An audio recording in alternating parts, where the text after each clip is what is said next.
Well, currently we're out. Our main tasks are involved in collecting clay for building our brick wall. But you have other tasks that are necessary to continue as well. And in this particular segment, what we're doing is we're foraging for curios so that we can build up our learning points for not only our primary character but also our various alts that we have as well. You can't neglect those guys. They all have functions to perform, and you need to build up your skills in those particular functions.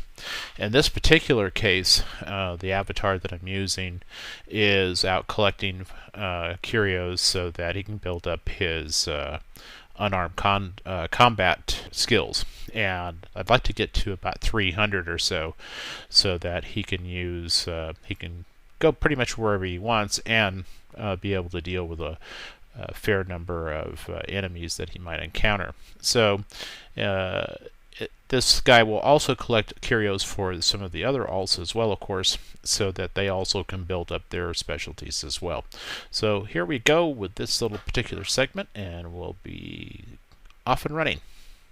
Right now I'm just taking a tour and seeing what's going on around. So once we do a patrol, then just to see what's going on around us, because we're paranoid.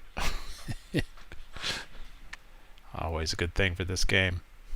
Never underestimate your paranoia. Close the gate. Put the alt back to bed. Well, actually, we don't put it back to bed. And of course, you've got to keep your... I use 2 monitors, so it helps a lot to keep your eye. And also, don't leave your guy in the door. Here's a wind-blown weed.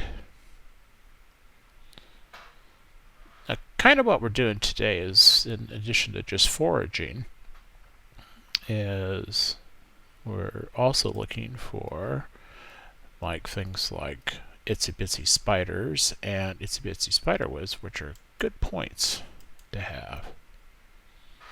Now in the mud flats you can often find a number of different types of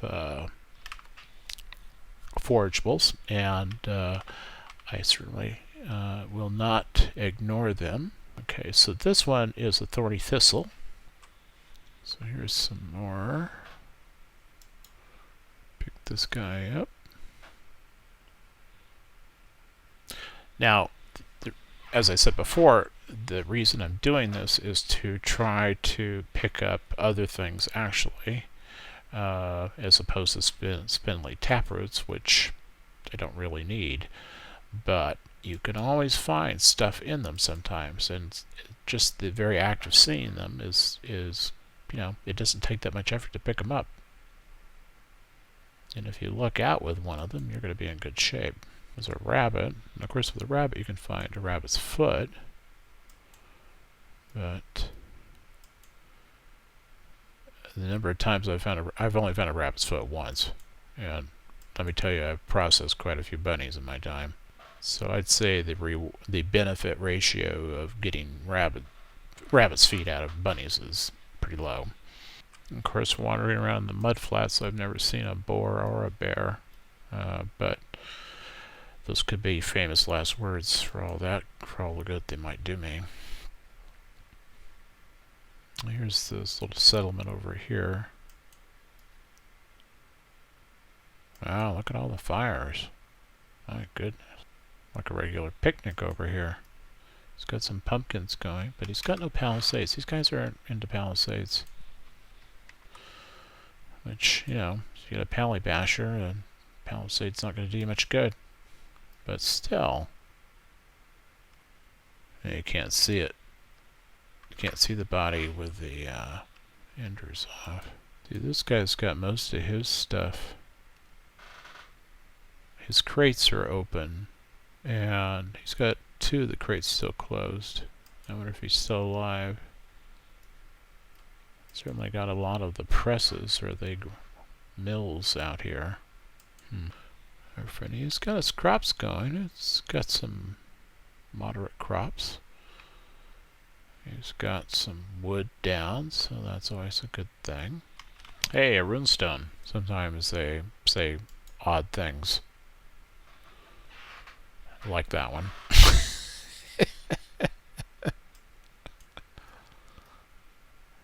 And misspelled too. Yeah.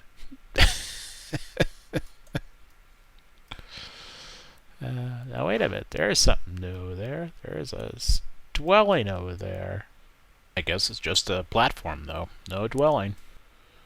And we haven't been down this way for a while, so we're gonna go check things out over here. He's got a double gate there. Yeah, the fence looks like it's in good condition. He's got some chests. Oh, yeah. I don't see any crops, but I didn't, of course, really check it out that much. Yeah, it looks like a lady's mantle over there, so we're gonna go check that out. The crummy frog is like blocking me.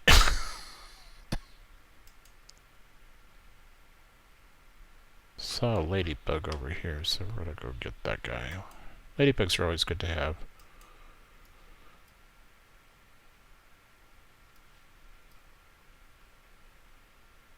And the chase is on. Alright. Alright. And we're going to bring up our screen. Now we've already used up the one dandelion we picked up earlier. And we'll throw a lady's mantle in there as well. And we'll put in a ladybug for 1200 LP. So we've actually got 22,000, almost, well, 22,000 LP right now. So he's done pretty good. He's got unarmed combat of 36. Maybe I should have taken those rabbits. Gotten my little booties. The rabbit booties are good because at least they have been indestructible. And so you could pretty much go through anything with those guys on. Oh, chickens. We love chickens. We're going to get some. Or not.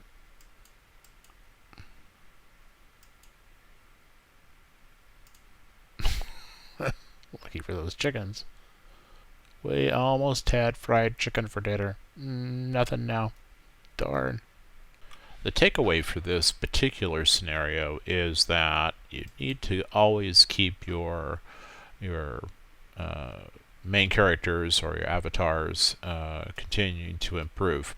You should always be foraging every time you go out, unless you have specific tasks that you're trying to do, like gather clay and things like this, which case, every piece of clay counts. But you never can neglect continuing to build upon your foraging abilities, as well as the types of things you forage for. Obviously, the greater the points are, the more learning points you can get out of this. So the takeaway is to try to maximize your at least one character, so that he's the best forager in your group, and then that way the other alts don't have to go out and risk themselves doing things that they shouldn't necessarily be doing. You don't distribute all your wealth among the group. You specialize each person so that you can maximize the benefits of their particular skill sets. And that's what we're leaving you with today. Next time we'll be out looking for either more foraging, or we'll be digging for more clay. We'll see you then. Thanks for watching. I really appreciate it. Remember to like, subscribe, and comment. Thanks.